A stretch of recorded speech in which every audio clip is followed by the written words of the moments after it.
Hi everyone, Engineer Pat 5290 coming to you with yet another project. What we're going to be working on today is the Marx Southern Pacific Lines 666, the 242 steamer. This is actually one of the older steam engines because this one is cast iron. As you can see, there's also a little bit of handrails on the locomotive. It's in very, very good cosmetic shape. It even has the 666 number board under the headlight and even a little bell mounted on top. This is actually very good detail by the Marx company. It's a similar drive to what the Alco S2 switchers from the looks of it. I haven't taken it apart, but definitely have the pickup strip to pick up power from the third rail.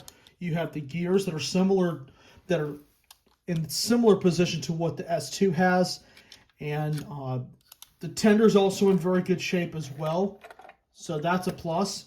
The drive is very hard to turn, as you can see. It's really stuck. So the drive is going to have to get totally cleaned out, and also some fresh oil and some fresh grease. As mentioned before, these Marx locomotives do not take a lot of power. So with all that being said, the power supply, like your ZW or any transformer that you have, these engines will fly at about 50% throttle or maybe less. So bear the speed factor when you run one of these engines. So I'm going to go ahead and dig into this and study it for a little bit. Then I will start taking the locomotive apart, and we will be able to dive inside and see what we're getting ready to get into. So anyway, hold that thought and I'll be right back. All right, we are inside the locomotive, and I've taken out the 4 screws that allow the drive to come out. It's a very similar drive to what we have worked on before with the Alco S2. We have the motor block, the brush plate, brushes, the coils, the reversing unit, and we also have a smoke unit here. 666 does have a smoke unit, as you see here. We just pour the smoke fluid directly down the stack. As you can see, the boiler cover is where the lamp housing is for the bulb. It takes a GE 1449 bulb. It's clearly stamped right here on the bulb, which is great. This is the original bulb for what was in this locomotive. So I will be testing that off camera with just a small transformer, just to make sure the bulb works. To go through everything is here. The wiring looks good. I'm very surprised at that. All of it is intact. The only thing we pretty much need to do with this is just be able to clean it all up. So I'm going to flip the engine to the other side. And as you can see, the valve guides are just riveted on there. So you're not going to be able to pull this out. So the way we can get this is with some degreaser, get inside the crevices really good, and then we'll be able to put some fresh oil on this and see if we can try to loosen it up. And then from there, we'll be able to do everything else. The engine, cosmetically, looks very good. It just has to get a quick dust off. And basically from here, it's ABC 1, 2, 3. The drive rods look really good. I'm surprised that this doesn't have a lot of rust on it. But on the bottom, we'll also be able to clean up the contact plate. And that's nice and free as well. But I'll drop just a little bit of oil on there just to keep it from sticking. But like I said, all the wires on it look good.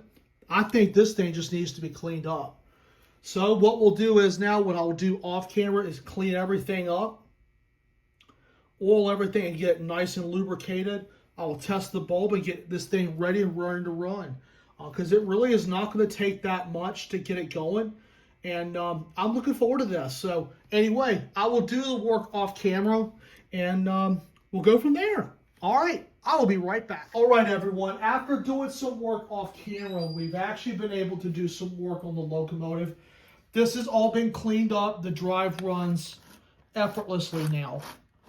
I've just put some oil on it to get it freed up, and also on the valve guides, which are underneath the pilot wheels. I just gave them a touch of oil. I'll be able to lubricate the pivot wheels on the back with just a little dab of oil. And I got a paintbrush with just a dab of oil on it. Just enough to wet it a little bit.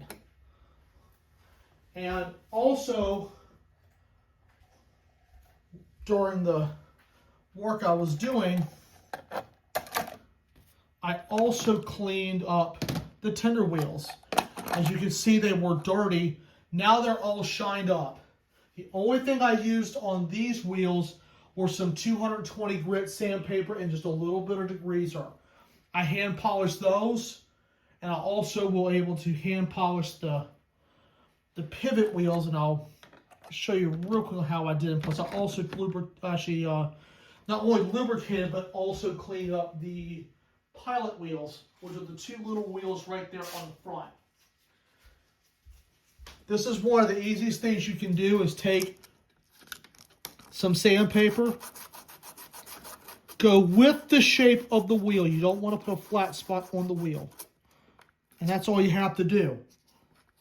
Just go all the way around the wheel. It even cleans out the little groove that's right there as well, that makes contact with the rail. See, 220 is enough to not take off very much. You don't want it to take off very much. Now, if the wheels are just a little bit dirty, you can definitely get by with some 220. But if they're really dirty, you can use some 100 and polish them up, and then go back with 220 just to get anything that the 100 might have missed. The lower the number, the more coarse the grit is. The higher the number, the finer the grit is. Now I'm just going to do the other one really quickly just to show you again what it takes. Fold the paper to shape of the wheel and just sand away.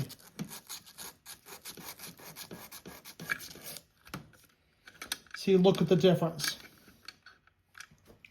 Look at the difference between what hasn't been sanded and what has.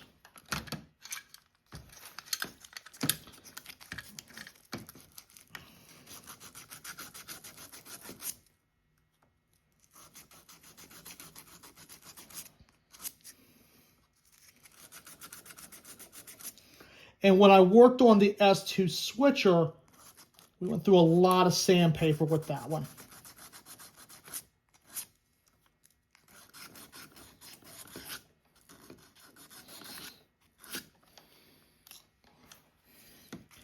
Need to hit a spot again, and we're going to be ready to go. Now, the good news is I did test the bulb off camera. The bulb works.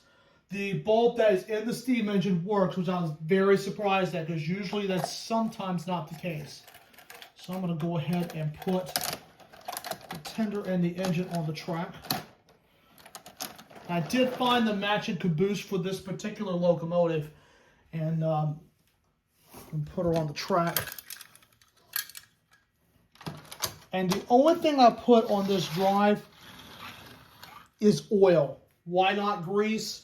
Well, with oil, you can see if the obstructions, if there is any, that get caught into your drives, like a piece of dirt or a piece of ballast if you ballast your track.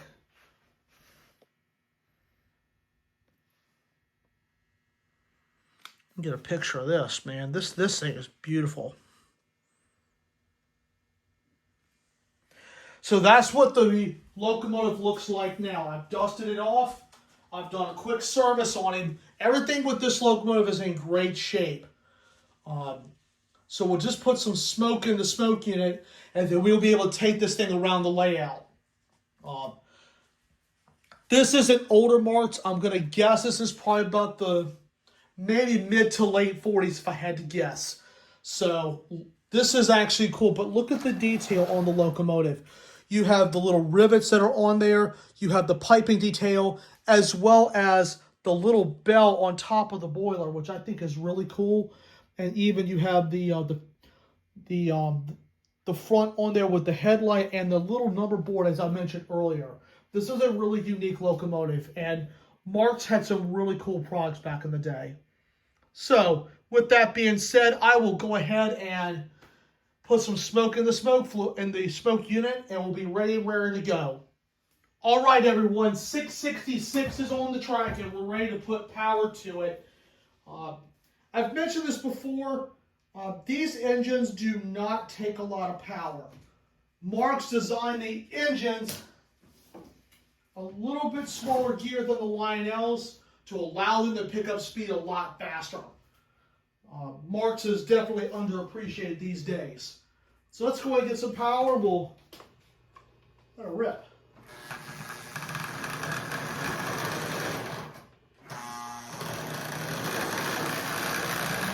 She's thinking about it.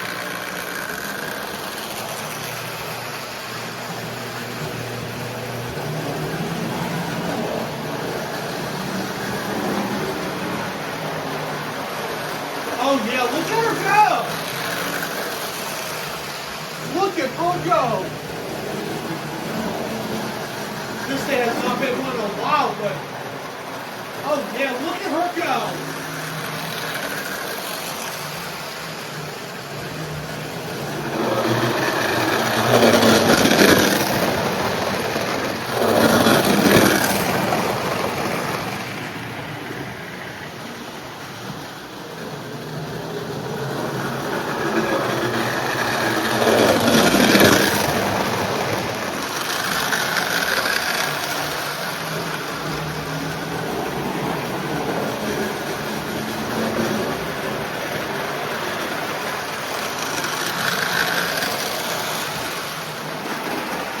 Alright everyone, it's the next day. I've been letting it run off and on a little bit, and it's running really well for an old Marx. This engine was produced between about 1955 and 1961, and this was a really popular Marx item.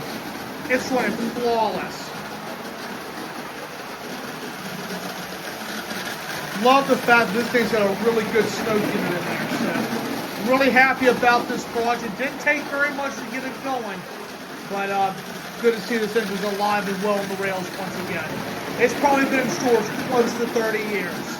So anyway, I hope you all enjoy, and with that, thank you all so much for watching.